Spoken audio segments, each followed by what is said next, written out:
کہ ہم دین کے معاملے میں، اخلاق کے معاملے میں اپنے سے اوپر والے کو دیکھیں اور دنیا کے معاملے میں اپنے سے نیچے والے کو دیکھیں، تب ہمیں سکون ملے گا، ورنہ سکون نہیں مل سکتا۔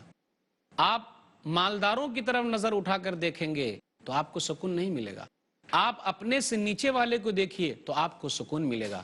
آپ کے پاس ہاتھ موجود ہے، کتنے ایسے ہیں جن کے ہاتھ کاٹ لیے گئے ہیں۔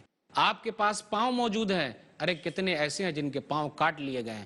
آپ کو 2 وقت کی روٹی مل رہی ہے، کتنے ایسے ہیں جن کو 2 وقت کی روٹی نہیں ملتی۔ آپ میٹھا پانی پی رہے ہیں، کتنے ایسے ہیں جن کو یہ پانی نہیں ملتا۔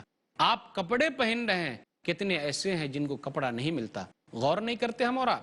غور کریں گے، اپنے سے نیچے والے کو دیکھیں گے تو ہم کو سکون ملے گا، ہمارے دل کو راحت ملنے والی ہے، ہم اور آپ سکون کی زندگی گزار سکتے ہیں۔ اس لیے نبی صلی اللہ علیہ وسلم نے کیا کہا؟ صحیح مسلم کتاب الزہد کتاب نمبر 53 حدیث نمبر 2963، انظروا الی من هو اسفل منکم ولا تنظروا الی من هو فوقکم فهو اجدر الا تزدروا نعمت اللہ علیکم۔ لوگو اپنے سے نیچے والے کو دیکھو، اپنے سے اونچے والے کو نہ دیکھو۔ جو اپنے سے اونچے ہیں ان کی طرف نظر اٹھا کے مت دیکھو، ورنہ یہ ہوگا کہ اللہ کی جو نعمتیں تم پر ہے، کہیں ایسا نہ ہو کہ اللہ کی نعمتوں کو حقیر سمجھنے لگو۔ غور کر لو، یہ دنیا کا نظام ہے۔ اللہ نے کسی کو مالدار بنایا ہے تو کسی کو غریب بنایا ہے۔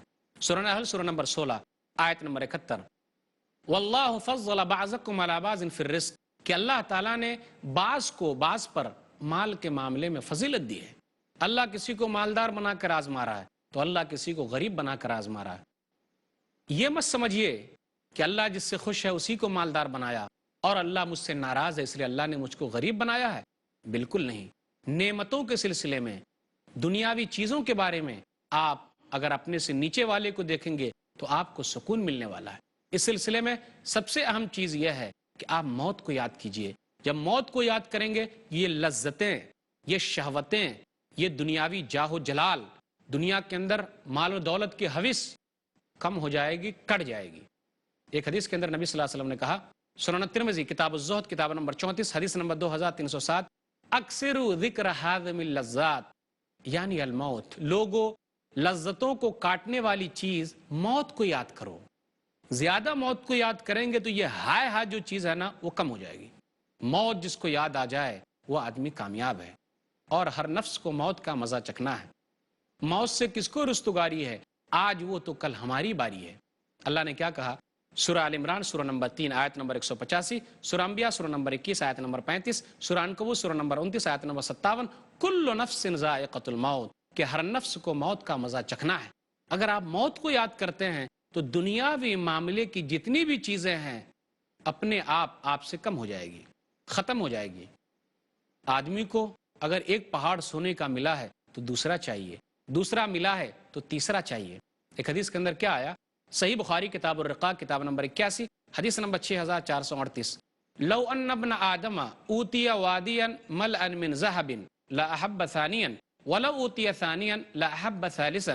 ابن آدم کو، آدم کے بیٹے کو سونے کا ایک پہاڑ دے دیا جائے تو وہ دوسرا چاہے گا، دوسرا پہاڑ مل جائے تو تیسرا چاہے گا۔ اور یہ پیٹ بھرنے والا نہیں ہے، مٹی ہی اس پیٹ کو بھر سکتی ہے، اور اللہ تعالیٰ جس کو توبہ کی توفیق دے دے وہ سب سے کامیاب آدمی ہے۔ اللہ تعالیٰ اس کی توبہ کو قبول فرماتا ہے۔ تو یاد رکھیے گا، ہم اور آپ اگر بیچ کی زندگی گزارتے ہیں تو ہمارا بہت فائدہ ہو سکتا ہے، اور ہم اور آپ اس طریقے سے آگے بڑھ سکتے ہیں کہ اپنے سے نیچے والے کو دیکھ لیں، اپنے سے اوپر والے کو نہ دیکھیں۔ خوشگوار زندگی